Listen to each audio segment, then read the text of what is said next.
നിങ്ങൾ തന്നെ നിങ്ങളെ പിന്നാലെ പോയിട്ട് ആഹാരം പ്പെടുത്തുന്നവർ അവര് ബുദ്ധി പണയം വെക്കുന്നതിനായി അവരും ആഖിറത്തിൽ വെച്ച് കൈകടിച്ചു പോകും കേട്ടോ.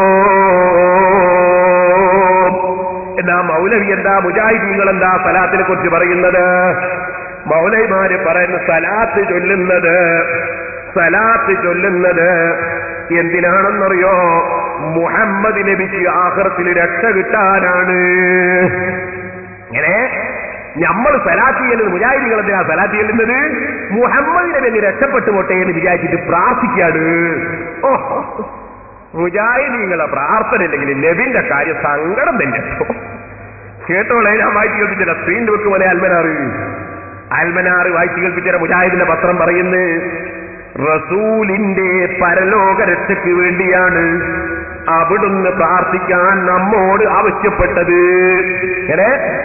റസൂലിന്റെ പരലോക രക്ഷയ്ക്ക് വേണ്ടിയാണ് അവിടുന്ന് പ്രാർത്ഥിക്കാൻ നമ്മോട് ആവശ്യപ്പെട്ടത്. ആരായി നമ്മള്? മുജാഹിദീങ്ങളോട് നബി പറഞ്ഞത് പരലോകത്ത് രക്ഷിക്കാൻ വേണ്ടി, രക്ഷ കിട്ടാൻ വേണ്ടി പ്രാർത്ഥിക്കണോന്ന്. മുജാഹിദീങ്ങളോടെ തന്നെ ഉത്തരം കിട്ടുന്നൊരു കൂട്ടരല്ലേ നബി ചോദിച്ചിട്ട് ഉത്തരം കിട്ടിയില്ലെങ്കിലോ? ഞാൻ കഴിഞ്ഞ പ്രസംഗത്തിൽ കാണിച്ചു, ഇടമുട്ടത്തുനിന്ന് മൗലവിയോട് നേർക്ക് നേരെയും ചോദിച്ചു, അല്ലാഹുമ്മ ലാ തജഅൽ ഖബ്രി വസനൻ യുബദ്. അതാണ് അല്ലാഹുമ്മ ലാ തജഅൽ ഖബ്രി വസനൻ യുബദ്. അല്ലാഹുവേ എന്റെ ഖബർ ആരാധിക്കപ്പെടുന്ന വിഗ്രഹമാക്കരുതേ എന്ന് മുഹമ്മദ് നബി പ്രാർത്ഥിച്ചു എന്നൊരു മൗലവി വാദപ്രവാഹത്തിൽ. ഞാൻ ചോദിച്ചു, അതിന് അള്ളാഹുവിന്റെ റസൂൽ ഉത്തരം കിട്ടിയിട്ടുണ്ടോ? ഇല്ലേ. കാരണം ഉത്തരം കിട്ടിയിട്ടുണ്ടെങ്കിൽ നിങ്ങളുടെ കണക്കിന് ജാറുണ്ടാക്കലും കുപ്പുണ്ടാക്കലും ഒക്കെ വിഗ്രഹാക്കലാണ്, കിടത്തിയ വിഗ്രഹമാണ് നിങ്ങൾ പറഞ്ഞത്. അങ്ങനെയാണ് പിന്നെ റസൂലുള്ളാഹിക്ക് ഉത്തരം കിട്ടിയിട്ടുണ്ടെങ്കിൽ മദീനത്ത് ഇത്ര വലിയ കുമ്പയും ജാറോ ഒക്കെ എങ്ങനെ വന്നു? എനിക്ക് ഉത്തരം കിട്ടിയിട്ടില്ലേ? ഇല്ലെങ്കിൽ പിന്നെ ദുആക്ക് ഉത്തരം കിട്ടൂ നിങ്ങൾ സാധനം പറയാറുണ്ടല്ലോ, പിന്നെ അതിനെന്ത് മേനെയാണ് ചോദിച്ചു. അവൻ മൗലവിന്റെ മുണ്ടിയില്ല, ഇടമുട്ടം മുട്ടിയല്ലേ. അപ്പൊ അതുപോലെ മൗലവിമാരിപ്പോ പറഞ്ഞു കേട്ടോ, നിങ്ങൾ റസൂലിന്റെ പരലോക രക്ഷയ്ക്ക് വേണ്ടിയാണ് അവിടുന്ന് പ്രാർത്ഥിക്കാൻ നമ്മോട് ആവശ്യപ്പെട്ടത്.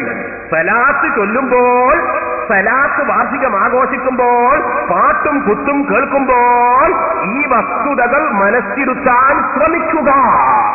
നിങ്ങൾ സലാത്ത് ചെയ്യുമ്പോൾ ഒക്കെ മനസ്സിരുത്തേണ്ടത് എന്താണ്? മുഹമ്മദ് നബിന്റെ രക്ഷക്കാണ് നമ്മളോട് പ്രാർത്ഥിക്കാൻ പറഞ്ഞത്. ഇതാണ് മുജാഹിദിന്റെ അൽമനാറ് 1999 മാർച്ചിൽ എഴുതി വെച്ചത്. ഈ റസൂലുള്ളാഹിന്റെ ആഖിറം രക്ഷപ്പെടുത്താൻ വേണ്ടി ഞങ്ങൾ പ്രാർത്ഥിക്കുകയാണെന്നും അതാണ് സലാത്തെന്നും പറയുന്ന മുജാഹിദേ, നിങ്ങൾ ഇവിടെ വന്നിട്ട് മൗലവിനെ കൊണ്ട് ഞങ്ങൾ ഏത്തയിടിച്ചു. നാദാപുരത്ത് വന്ന മൗലവി പറയുന്നു, നബിയുടെ ശഫാഅത്തിന് വേണ്ടിയാണ് സലാത്ത്. അതെ, അതാണ് എനിക്ക് കേൾപ്പിക്കാൻ പോകുന്നത്. നിങ്ങളെ പൊളിച്ചെഴുത്താൻ ഞാൻ കാണിക്കുന്നത്. ഇവിടെ നാദാപുരത്ത് പ്രസംഗിച്ചിട്ട് നമ്മളെ മൗലവിമാര് അല്ലിസിലായി പത്രത്തിൽ എന്നെ പരിഹസിക്കാതെ, ഇയാള് പറയുന്നത് 25 കൊല്ലമായി ഞാൻ മുജാഹിദിനെ പ്രസംഗിക്കുന്നു, എന്നിട്ട് മുജാഹിദിന് എന്താ സംഭവിച്ചതാ ഞാൻ കാണിക്കാൻ പോകുന്നത്. നബിയുടെ പരലോക രക്ഷക്കാണ് സലാത്ത് എന്ന് എഴുതിയ നിങ്ങളെ കൊണ്ട് നാദാപുരത്ത് വെച്ച് പറയിപ്പിച്ചു ശഫാഅത്തിന് വേണ്ടിയാണ്. കേൾക്കട്ടെ. അവിടെ ഒരു കാര്യം, ഒരു മിനിറ്റ് ഒന്നുകൂടി നിങ്ങൾ ശരിക്കും ശ്രദ്ധിക്കണം. അയാൾ ആ കൂട്ടത്തിൽ പറയുന്നുണ്ട് നബിക്ക് ആഖിറത്തിൽ വെച്ച് സമ്മതം കിട്ടും, ഒരു ശഫാഅത്തുണ്ടാവും. ആ ശഫാഅത്ത് കിട്ടാനാണ്. എന്തിനാണെന്നറിയോ?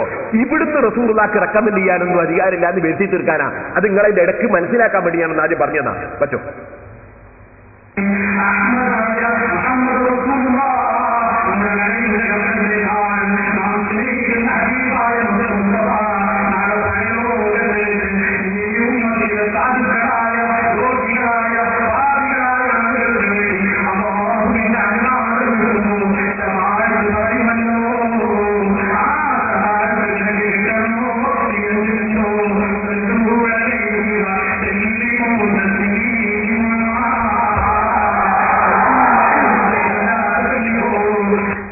കണ്ടോ?